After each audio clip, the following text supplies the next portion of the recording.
Stocks in focus, Adani Group stocks are actually coming back. Adani Enterprises up almost about 10% and a lot of banks, ICICI Bank, HDFC Bank are up in the green. Reliance, L&T as well are looking pretty good. Would be interesting to see the moves on both pre-call as well as on Minda Corp. So just pull up those stocks for you.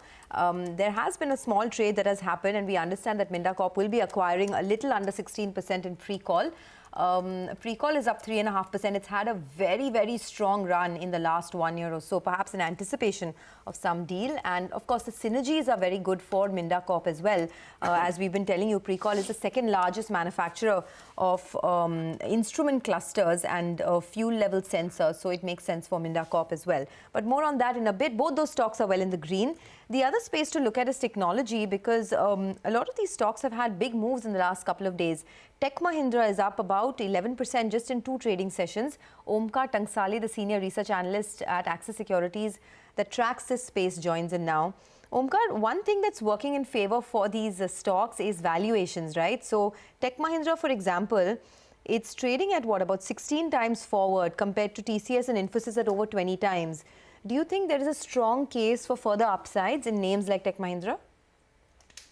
Yes, definitely. I mean, valuation comfort is one of the primary reasons that Tech Mahindra looks to be very lucrative, and we should also be considered.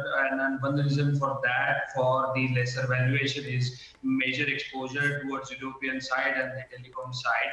But I believe sustainable deal means resilient business demand and continuous, or I can say consistent performance will lead to an investor's confidence going ahead. Good morning, but you prefer Infosys over Tech Mahindra? Yes, definitely Infi over Tech Mahindra. Why? Because Infi has more of the large deal wins on the pipeline. See, IT, I believe, have the more of a client servicing and more of a dependency. The Infi has huge large contracts on their deal pipeline. So dependency of these businesses get very much higher as compared to other sectors. So the primary vendors, the deal pipeline looks to be strong.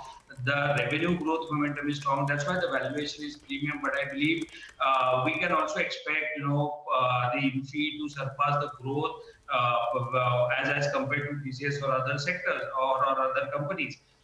Where we expect around 13 to 14% growth going ahead, where TCS has compared 8 to 9% of the growth for the next 1 to 2 years.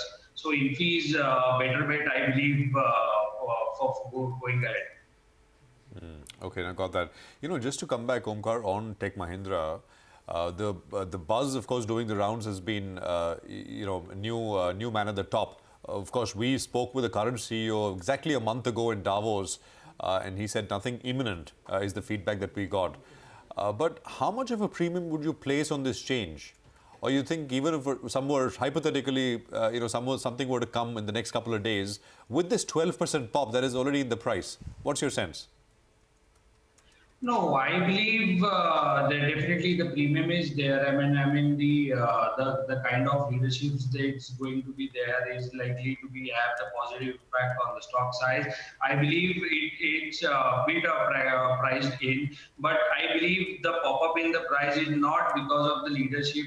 It's because of the upside potential it has also, and the increasing the investor confidence. So it's a mixture of both, or 2 to 3 components as well one should look upon. One should also look upon that TechM is also have the sustainable deal wins over the period of time. So on the earning front, on the front and change in the leadership will the combination of 2 to 3 components help them to gain the pop-up.